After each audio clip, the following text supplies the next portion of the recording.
Assalamualaikum warahmatullahi wabarakatuh. Bismillahirrahmanirrahim. Alhamdulillahilladzi 'allamal insan 'allama ma lam ya'lam. Asyhadu an la ilaha illallah wahdahu la syarika lah wa asyhadu anna Muhammadan abduhu wa rasuluh. Allahumma salli ala sayyidina wa habibina wa syafi'ina wa maulana Muhammad wa ala alihi wa sahbihi ajma'in, amma ba'du. Rabbi syrah li sadri wa yassir li amri wahlul 'uqdatam min lisani yafqahu qawli. Subhanaka la ilma lana illa ma 'allamtana innaka antal alimul hakim.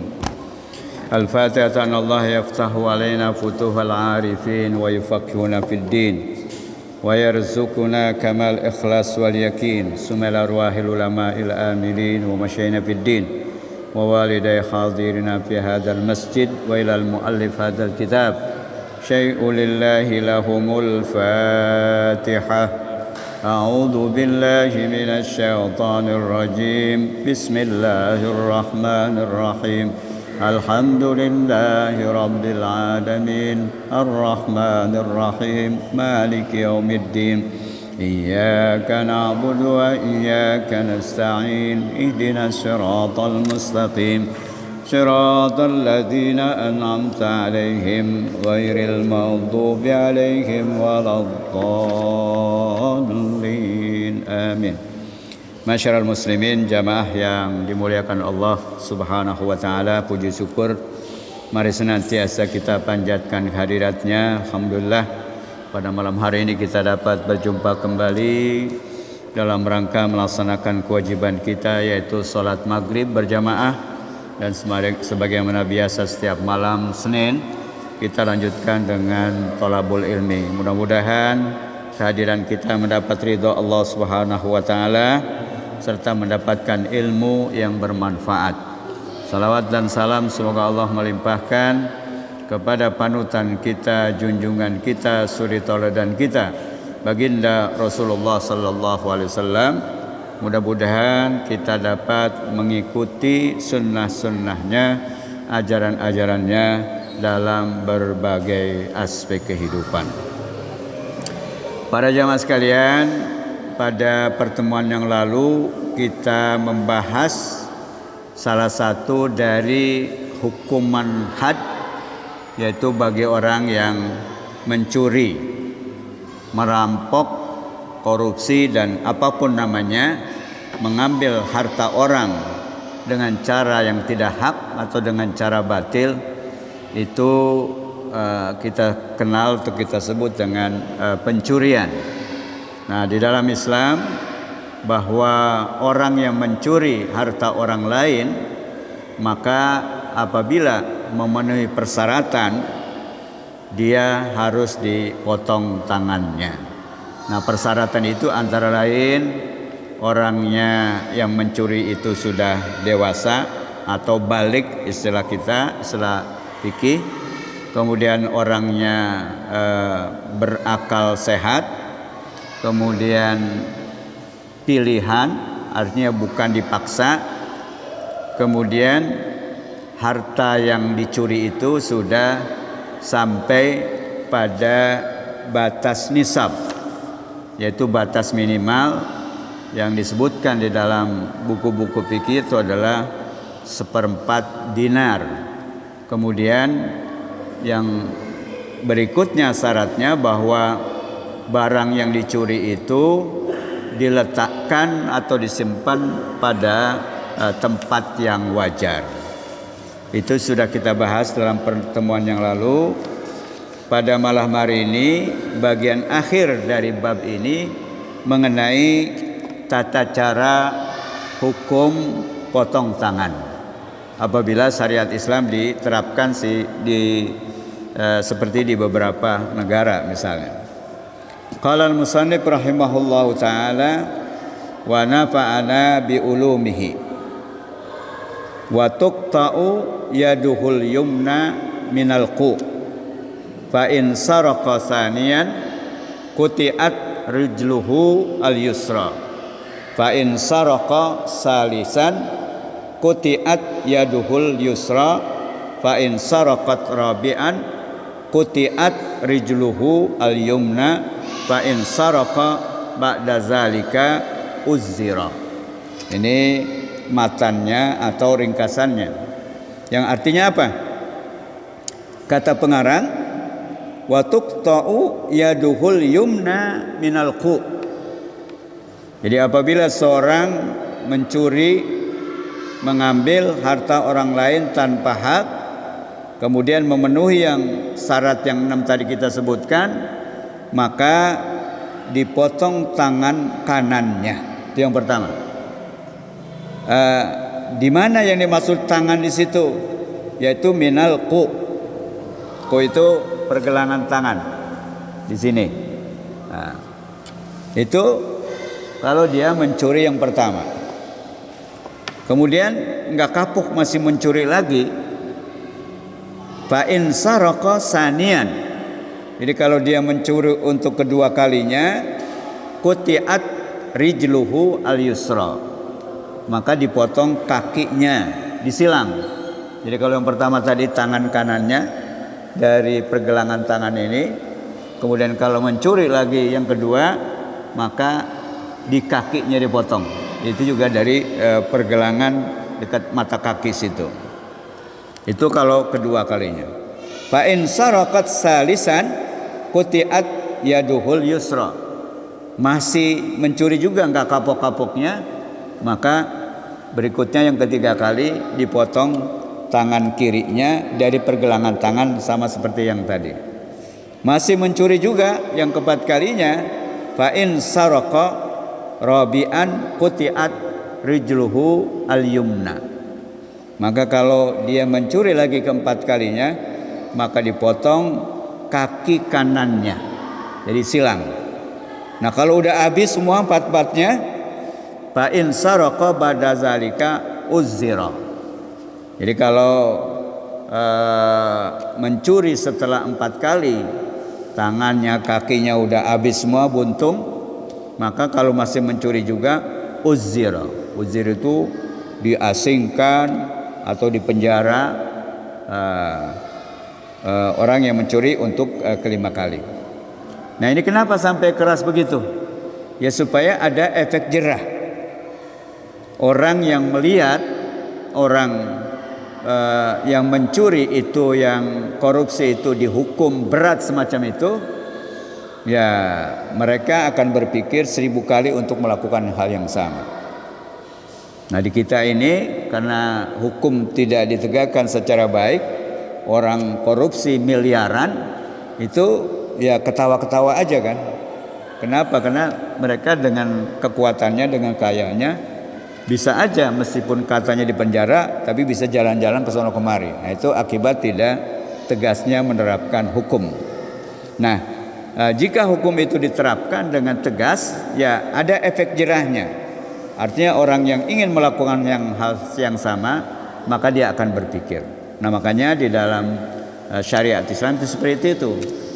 Jadi bukan hanya sanksi sosial, karena kadang-kadang orang tidak mempan dengan sanksi sosial, tapi sanksi secara fisik itu membuat orang jera, orang yang lain yang melihatnya juga khawatir dan takut untuk melakukan hal yang sama. Nah itu cara penerapan hukum had dalam kasus pencurian. Nah tentu kita bicara tentang hukum Islam ya. Tentu setiap negara yang bukan menerapkan hukum Islam, sanksi hukumnya itu beda-beda. Nah tentu kita kaji ini, kita pelajari ini, ya paling tidak sebagai tameng benteng buat diri kita masing-masing, supaya jangan melakukan hal yang dosa besar itu yang hukumannya juga berat. Nah kemudian berikutnya kita akan jelaskan lebih rinci lagi tentang kesimpulan tadi, atau tentang khulasah dari apa yang disebutkan tadi, termasuk nanti akan disampaikan tentang dalilnya. Idza sabatat as-sariqatu al-muqtadiyatu lil qat'i wajaba syai'ani. Ini tidak dirinci tadi dalam matannya. Jadi apabila pencurian yang mengharuskan dipotong tangan, yaitu karena memenuhi persyaratan yang 6 tadi kita sebutkan, maka sebelum dilakukan itu yaitu wajaba syai'ani, maka harus dilakukan 2 hal sebelum diterapkan hukum had tadi, potong tangan tadi. Yang ahaduhuma, salah satunya raddul mali al-ma'hudi in kana baqiyan. Jadi bukan berarti kalau orang sudah dihukum tangan, potong tangan, kemudian hartanya bebas begitu aja diambil. Sama seperti dalam hukum positif kita kan. Jadi kalau orang terbukti mencuri dengan bukti-bukti yang meyakinkan, maka di samping dia kena sanksi hukum, dia juga harus mengembalikan uang yang dicurinya, uang yang dikorupsinya. Nah, begitu juga di dalam syariat Islam. Jadi ketika orang ditetapkan oleh qadhi, nah kita bicara kalau namanya penerapan hukum itu ada prosedur hukumnya. Jadi bukan otomatis orang mencuri dipotong tangannya. Ada proses pengadilannya yang kita sebut dengan qudhat. Orangnya namanya qadhi, kalau bahasa kitanya namanya hakim. Nah, jadi 2 hal yang harus dilakukan. Yang pertama apa? Mengembalikan harta yang dicurinya jika harta itu masih ada. Kalau itu bersifat misalnya apakah rumah, apakah mobil, kalau masih ada dikembalikan. Nah, kalau udah nggak ada, ya kena dijual atau yang lainnya, maka au badalahu in kana talifan. Jadi kalau barang yang dicuri itu secara fisik sudah nggak ada, maka dia harus mengganti dengan nilainya, dengan harganya barang yang dicuri itu yang tidak ada lagi barangnya. Itu artinya apa? Bahwa barang curian itu harus dikembalikan. Yastawi fi dzalika al-ghani wal faqir. Dalam hal pengembalian barang curian itu sama saja baik dia orang kaya maupun orang fakir. Ya, kenapa? Karena barang yang dicuri itu ya pasti ada fisiknya, ada barangnya kan. Cuman di mana dia kemanakan, nah itu yang menjadi tanggung jawab dia. Oleh karena itu kalau barangnya ada, baik yang curi itu orang kaya maupun orang miskin, maka barangnya harus tetap dikembalikan. Kalau ada fisiknya dikembalikan fisiknya, kalau nggak ada diganti dengan nilainya. Itu yang pertama. Yang kedua, wujubul qat'i. Nah, jadi bukan berarti mengembalikan uangnya, barangnya itu kemudian bebas dari hukuman, enggak. Karena kalau begitu enak loh. Maling ketahuan dikembaliin bebas. Ya, enggak begitu. Tetap ada sanksinya. Yaitu tadi kalau sudah mencapai pada batas minimal yang disebut nisab tadi, maka dia harus dipotong tangannya. Diawali tadi kalau pencurian pertama, korupsi yang pertama, maka dipotong tangan kanannya. Nah, fa amma wujubul qat'i falil ayati wal akhbar. Nah, dari mana kita tahu sanksi hukumnya itu potong tangan itu? Ya, dari Al-Qur'an dan As-Sunnah yang pada pertemuan yang lalu kita sudah sebutkan firman Allah Subhanahu wa taala yang menjelaskan tentang sanksi hukum bagi para pencuri laki-laki maupun perempuan. Itu ada pada surat Al-Maidah ayat 38. Firman Allah Subhanahu wa taala, "As-sariqu was-sariqatu faqta'u aydiyahuma jazaa'an bima kasaba nakalam minallah." Jadi pencuri laki-laki maupun pencuri perempuan, potonglah tangan mereka keduanya sebagai sanksi hukum dari Allah Subhanahu wa taala. Nah, itu ayatnya. Kewajiban hukum potong tangan bagi pencuri yang memenuhi persyaratan yang sudah kita sebutkan tadi. Itu dari Al-Quran. Jadi Al-Maidah ayat 38. Wa amma kaunuha, begitu juga dari hadis Rasulullah. Wa amma kaunuha al-yumna falil qiraati Ibnu Mas'ud radhiyallahu anhu fi qauli ta'ala faqta'u aymanahuma. Jadi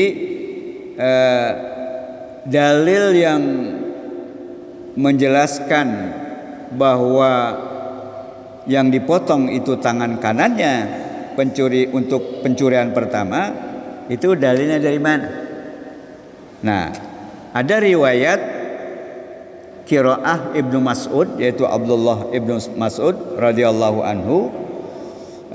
Beliau membaca dengan qiraah faqta'u aymanahuma, sebagai pengganti faqta'u aydiyahuma. Nah, ini yang kita sebut dengan qiraah. Jadi ada yang membaca seperti itu, seperti Ibnu Mas'ud, yang artinya potonglah tangan kanan keduanya. Nah, itu. Nah, tapi qiraah ini syadz. Jadi mayoritas tadi menyebutkan bahwa ayat dalam Al-Maidah 38 itu yaitu faqta'u aydiyahuma. Nah, qiraah Ibnu Mas'ud ini syadz. Nah, para jamaah sekalian, wal qira'atu saza ka khabaril wahid fi wujubil amali. Jadi bacaan yang yang syadz saja itu tidak biasa, asing dari bacaan yang pada umumnya. Nah, itu bisa diamalkan, seperti halnya hadis yang bersifat ahad itu boleh diterapkan. Nah, wahiyya mufassiratun lil aidil mazkura fi qiraatil masyhura. Sehingga qiraah Ibnu Mas'ud ini menafsirkan, menjelaskan qiraah yang masyhur surat An-Nisa 38 itu, yang pada ayat itu diperintahkan untuk memotong tangan pencuri laki-laki maupun perempuan. Maka dengan adanya qiraah ini, yang dimaksud dengan tangan keduanya itu laki-laki maupun perempuan, yaitu tangan kanannya, dengan ada kata-kata tadi aymanuhuma. Nah,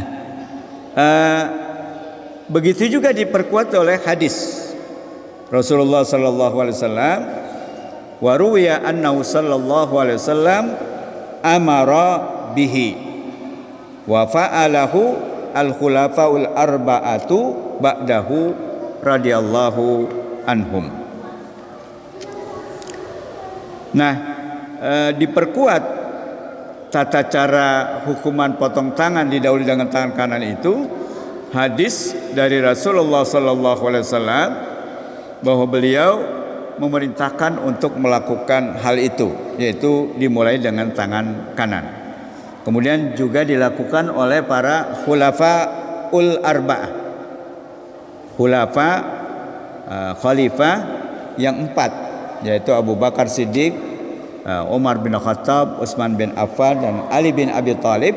Semua menerapkan urutan-urutan potong tangan seperti itu, yaitu tangan kanan, kaki kiri, kemudian tangan kiri, kaki kanan. Nah, dimulai dari tangan kanan.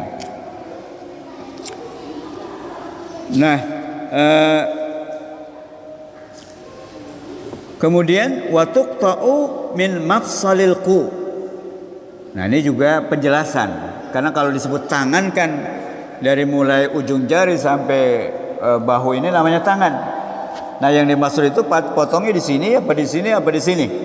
Nah, dengan adanya tafsir tadi, hadis tadi, maka disimpulkan wa tuqta'u min mafsalil qu. Jadi yang dipotongnya itu dari pergelangan tangan. Nah, mungkin kalau kita pernah ke Arab, sering kita melihat orang-orang yang tangannya atau telapak tangannya nggak ada gitu. Nah, itu orang-orang yang pernah menjalani hukuman potong tangan. Li'annahu amara bihi fi qat'i sarik rida Safwan. Jadi karena Rasulullah sallallahu alaihi wasallam pernah memerintahkan memotong tangan si pencuri yang namanya Rida Safwan, itu yaitu batasnya pergelangan tangan. Maka berdasarkan perintah Rasulullah itulah dilaksanakan, sehingga kemudian diriwayatkan dan dijadikan patokan batasan tentang batasan potong tangan itu. Wada'a al-Mawardi al-ijma' ala dzalik. Imam Mawardi, salah seorang imam dari mazhab Syafi'i, itu mengklaim atau menyatakan bahwa potong tangan batasannya pergelangan tangan itu ijma', ada kesepakatan. Jadi semua sahabat sepakat tentang tata cara itu. Nah, fa in ada quti'at rujhul yusra. Ini pengulangan dari yang tadi dengan beberapa komentar. Kalau dia mencuri lagi yang kedua kalinya, maka dipotong silang, yaitu ke kaki. Maka quti'at rijluhu al-yusra, dipotong kaki kirinya, kaki sebelah kiri, li amrihi sallallahu alaihi wasallam bihi, karena Rasulullah memerintahkannya seperti itu, maka dijadikan dasar untuk memotong untuk orang yang mencuri kedua kalinya. Wa kadza fa'ala Abu Bakrin wa Umar radhiyallahu anhuma. Begitu juga hal yang sama dilakukan oleh Abu Bakar Siddiq dan Umar bin Khattab radhiyallahu anhuma. Wala mukhalifa lahuma, dan tidak ada yang berbeda di dalam pandangan tersebut. Wa qiyasan ala qati'it thariq, dan juga dikiaskan, dianalogikan dengan hukuman orang yang merampok di jalan. Apa istilahnya kalau di Sumatera sana, bajing luncat ya. Nah, bajing luncat, yaitu orang yang mencuri di dalam perjalanan atau membegal dengan kekerasan. Nanti kita akan bahas itu pada bab berikutnya, tentang hukuman para begal itu, bajing loncat itu, karena itu lebih berbahaya lagi, maka hukumannya lebih berat ketimbang pencurian biasa. Nanti setelah ini ada bab menjelaskan tentang hukuman orang yang membegal itu. Nah, jadi dikiaskan kepada hukuman para pembegal itu. Nah, jadi dari sini diketahui bahwa dalil potong tangan bagi para pencuri, dan juga tadi diawali dengan tangan kanan dan juga batasannya pada pergelangan tangan, itu dalilnya ada di dalam Al-Quran, ada di dalam As-Sunnah, ada di dalam ijma', arti kesepakatan dan ada pula dengan cara dikiaskan atau dianalogikan tentang silang tadi, sama seperti orang pencuri perampok itu atau pembegal itu. Jadi kalau pembegal itu ya langsung dipotong tangan kanan sama tangan kiri, kaki kiri. Nah, dikiaskan silangnya seperti itu, sehingga keempat dalil itu sudah lengkap. Seperti dalam kalangan mazhab Syafi'i bahwa dalil itu ada 4, ada namanya Al-Qur'anul Karim, ada Al-Hadisun Nabawi, ada ijma kesepakatan, dan ada qiyas atau analogi dibandingkan antara satu hukum dengan yang lain. Wa tuqta'u min mafsalil qadami. Nah, di sini juga dijelaskan bahwa potong kaki itu di mana batasannya. Sama seperti tangan. Karena pemahaman kita kalau yang namanya kaki dari mulai paha sampai ujung jari itu kaki. Meskipun nanti ada rinciannya, ada telapak kaki, ada betis, ada paha, ada dengkul. Nah, itu yang mana maksudnya? Yang dipotongnya itu. Nah, maka disebutkan wa tuqta'u min mafsali al-qadami. Maka yang dipotong kaki kiri atau nanti kalau keempat kaki kanannya itu tadi dari pergelangan telapak kakinya. Nah, telapak kaki di dekat mata kaki, disitulah yang dipotongnya untuk pencurian yang kedua atau untuk para pembegal itu. Kadzalika fa'alahu Umar. Demikianlah dilakukan oleh Sayyidina Umar bin Khattab. Wa syartu qat'iha ba'da indimalil yad. Jadi syarat pemotongan kakinya itu yaitu setelah dilakukan hukuman potong tangannya, kemudian untuk kedua baru dipotong kakinya. Fa in adat quti'at yadul yusra. Ini pengulahan dari tadi dengan beberapa penjelasan. Kalau dia kembali mencuri lagi untuk ketiga kali, maka beralih potong tangan yang menjadi tangan kirinya. Tata caranya seperti tadi, yaitu pergelangan tangan. Fa in ada quti'at rijluhul yumna. Kalau masih mencuri lagi untuk keempat kalinya, maka dipotong kaki kanannya.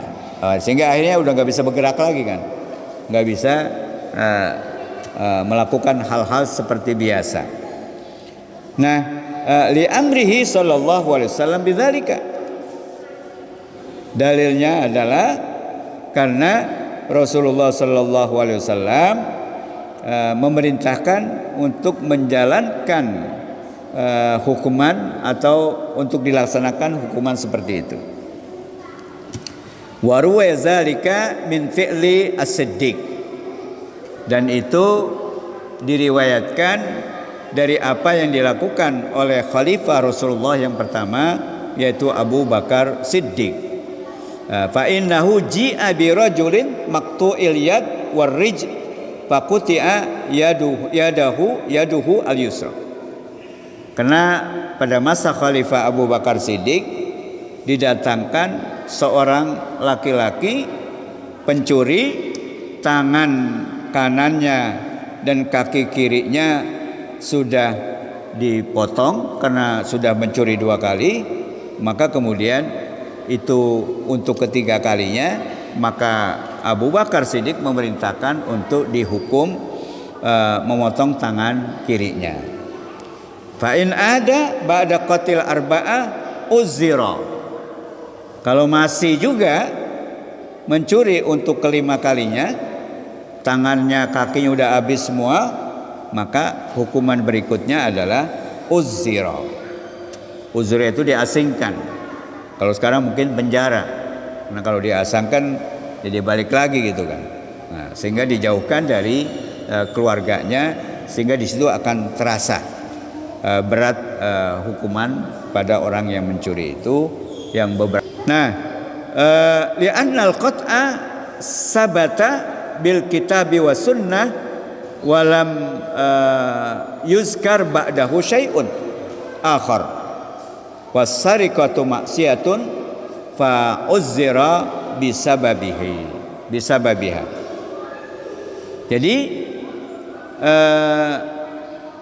tidak ada hukum potong lagi setelah itu, karena yang disebutkan tadi sudah habis, maka hukuman lain selain potong itu ya tidak lain, yaitu hukuman yang bersifat umum bagi orang yang melakukan pelanggaran terhadap apa yang dilindungi oleh Allah.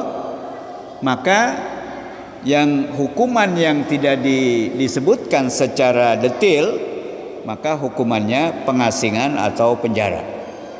Tapi kalau memang ada hukumannya seperti potong tangan, zina, kemudian murtad segala macam, dilaksanakan.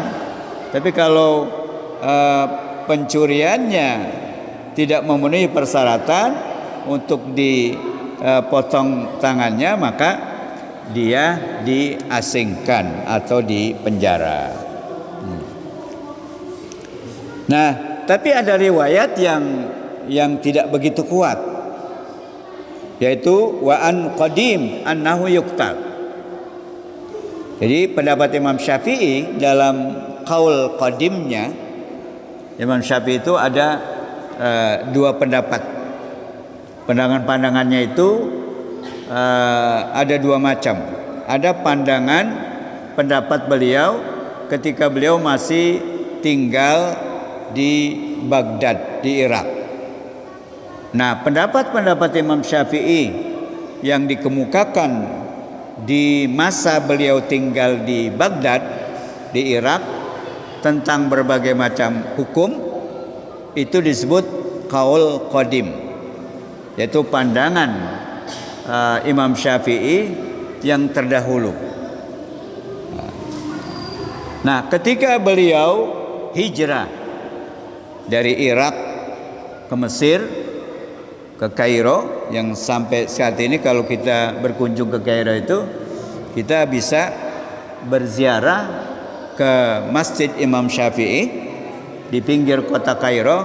Di situ juga ada makam beliau. Nah, maka ketika beliau berhijrah dari Irak ke Mesir, melihat situasi dan kondisi yang berbeda antara Irak di timur, kemudian Mesir yang lokasinya ada di Afrika, maka ada beberapa pandangan beliau yang berubah melihat situasi dan kondisi. Nah, maka pandangan-pandangan Imam Syafi'i yang disampaikan ketika beliau tinggal atau berada di Mesir sampai wafatnya, itu disebut qaul jadid. Nah, qaul jadid itu pandangan-pandangan beliau yang baru. Nah, oleh karena itu maka fikih itu perbedaan di dalam menentukan sesuatu.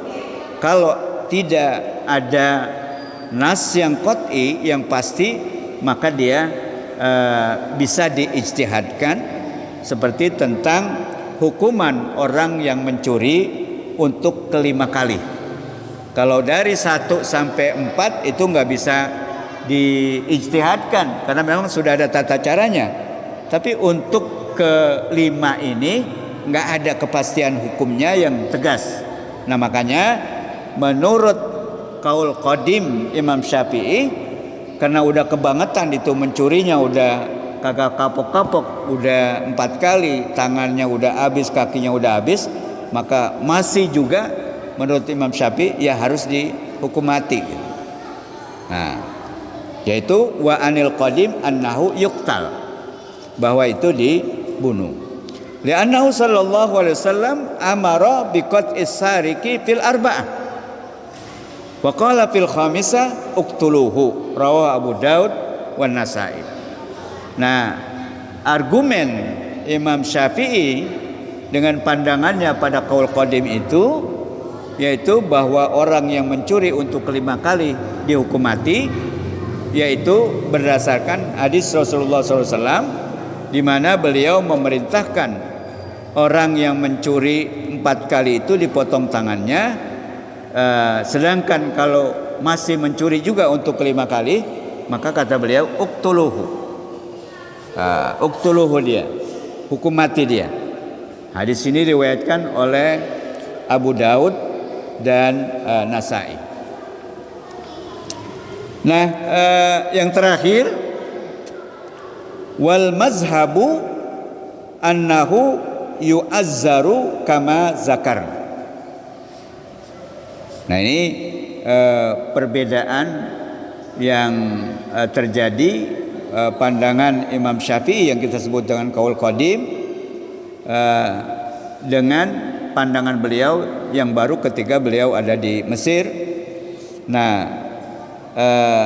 dalam mazhab Imam Syafi'i dengan qaul jadidnya, annahu yu'azzaru kama zakarna, yaitu hukumannya untuk pencuri untuk kelima kali itu lebih ringan ketimbang pendapat beliau ketika di Baghdad. Tadi dihukum mati, tapi ketika beliau hijrah ke Mesir, maka hukumannya itu ditakzir tadi, diasingkan, dibuang atau dipenjara. Nah, kenapa bisa berubah gitu? Kalau di Baghdad, ketika beliau ada di Baghdad, hukuman mati. Ketika di Mesir, untuk pencurian yang kelima itu diasingkan atau dipenjara. Ya, karena memang dalam ayat Al-Quran maupun hadis, secara hadis yang sahih mutawatir itu tidak ada bentuk hukuman untuk yang kelima. Dan kalaupun itu dibebaskan, ya lebih berbahaya, maka hukumannya tadi diasingkan. Nah, itu dalam qaul jadid. Wal hadis qala An-Nasai innahu munkarun. Kenapa beliau tidak berpegang pada hadis yang pertama tadi? Nah, karena menurut Imam Nasai bahwa hadis itu tidak kuat, bahkan disebutkan munkar. Munkar itu bertentangan dengan hadis-hadis yang ada, dengan fakta yang ada pada saat itu. Wa qala Az-Zuhri atau Az-Zuhri, Imam Az-Zuhri itu berpendapat innal qatla mansukhun li'annahu sallallahu alaihi wasallam rufi'a ilaihi fil khamisati falam yaqtulhu. Nah, ini hadis yang menyatakan bahwa menurut Imam Az-Zuhri bahwa hukum untuk pencuri yang melakukan untuk kelima kalinya yang seperti dikemukakan oleh Imam Syafi'i dalam qaul qadimnya, bahwa dia pencuri itu dihukum mati, itu menurut Imam Az-Zuhri itu mansuh. Apa itu artinya mansuh? Jadi ada di dalam usul fikih namanya nasakh dan mansuh. Nasakh itu artinya penghapusan atau penggantian satu hukum kepada hukum yang lain.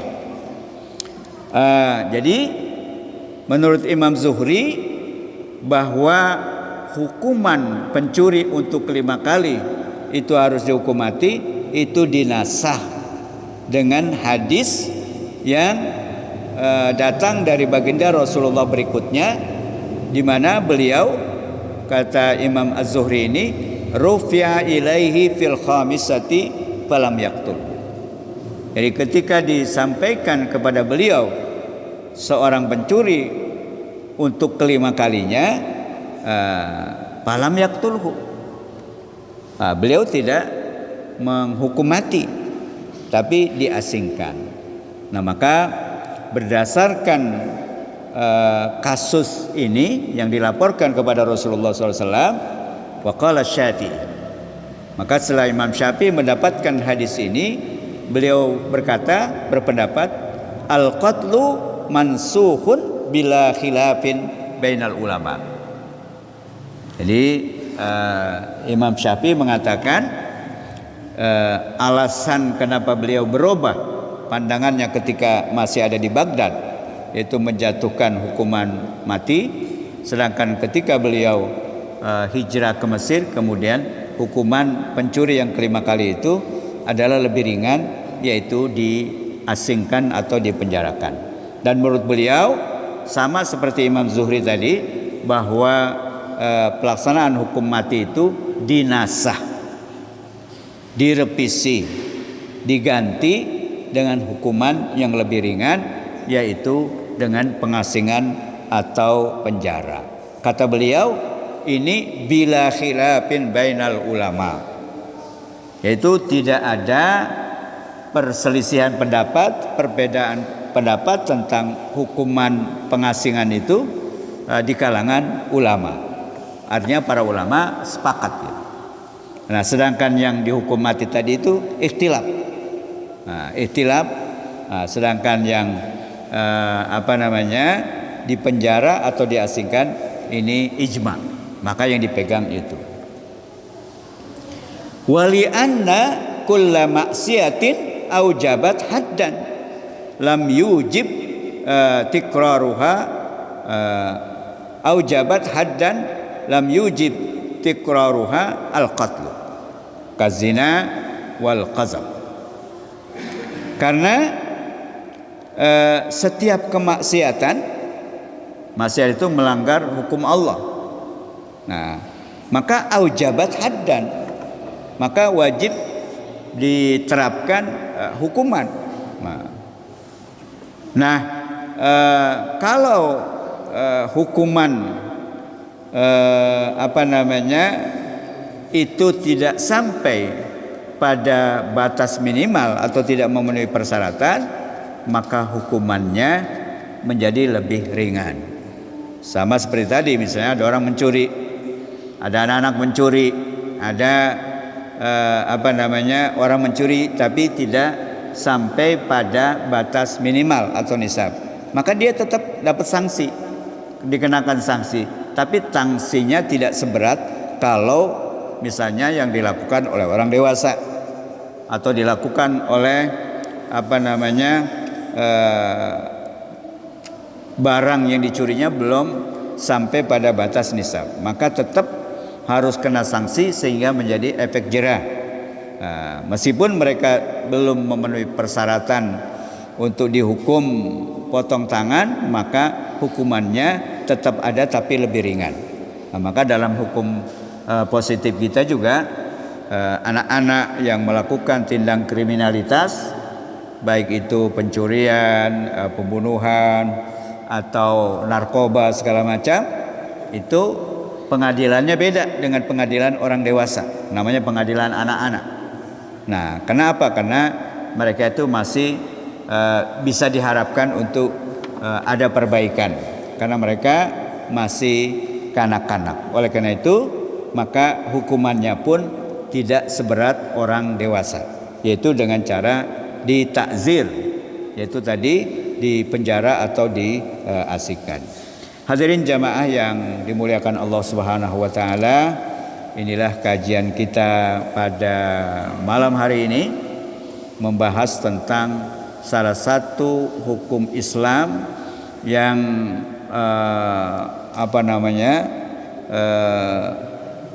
untuk memberikan efek jerah kepada orang yang melanggar sesuatu yang sangat dijaga, dipelihara di dalam Islam, yaitu mengambil hak orang lain, harta orang lain dengan cara yang batil.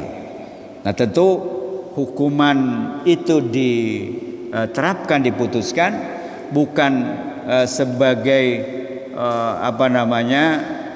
terkait dengan hanya orang yang melakukannya, tapi ini untuk menjadi efek jerah bagi orang yang berniat untuk melakukan hal yang sama. Jadi hukum itu bukan hanya terkait dengan si pelakunya, tapi efek yang diharapkan adalah buat masyarakat supaya dapat meminimalisir kejahatan.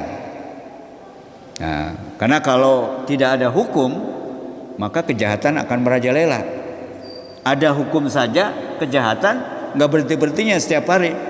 Ada pembunuhan, ada perzinahan, ada perampokan, ada begal, segala macam. Itu ada hukum. Apalagi kalau nggak ada hukum. Nah, oleh karena itu maka penerapan hukum di dalam kehidupan bermasyarakat itu sangat diperlukan. Nah, untuk hukum Islam yang kita kaji, nah tentu tidak berlaku di negara kita. Tapi paling tidak kita tahu bahwa melanggar 5 hal itu hukumannya sangat berat.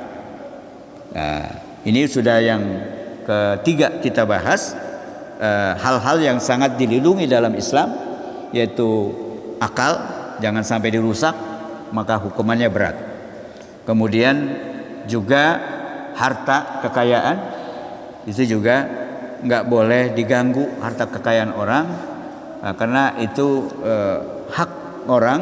Maka ketika itu diganggu, dicuri, dirampok, dikorupsi, maka hukumannya tegas. Begitu juga tentang keturunan atau nasal. Orang yang melakukan hubungan seksual di luar pernikahan itu akan berdampak banyak hal, yaitu keturunannya, perwaliannya, segala macam, sehingga hukumannya tegas. Nah, begitu juga nanti kita akan bahas yang kedua, yaitu tentang orang yang menghilangkan nyawa atau yang kita sebut dengan pembunuhan. Nah, itu juga sangat berat. Nah, mudah-mudahan dengan kita mengkaji ayat Al-Quran, hadis Rasulullah tentang sanksi-sanksi hukum terhadap pelanggaran 5 hal yang disebut dengan daruriyatul khamsah, itu paling tidak dapat menjadikan kontrol, jadi menjadikan tameng, jadi pencegah bagi diri kita untuk tidak terjerumus kepada perilaku kriminal yang berat itu, sehingga kalau masing-masing individu, keluarga, lingkungan bisa menghindarkan itu, maka otomatis dalam suatu negara juga akan terpengaruh. Demikian para jamaah sekalian, mudah-mudahan kita senantiasa dihindarkan oleh Allah dengan hal-hal yang kita sebutkan tadi, yang memang hukumnya sangat berat, agar itu tidak bertambah merajalela di masyarakat.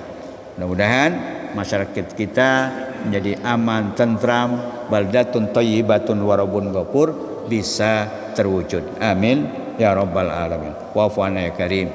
Rabbana anfa'na bima 'allamtana. Rabbi 'allimna alladhi yanfa'una. Rabbi faqihna wa faqih ahlana wa qarabatin lana fi dinina.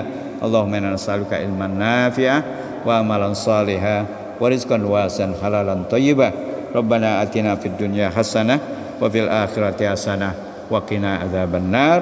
Walhamdulillahi rabbil alamin. Wassalamualaikum warahmatullahi wabarakatuh.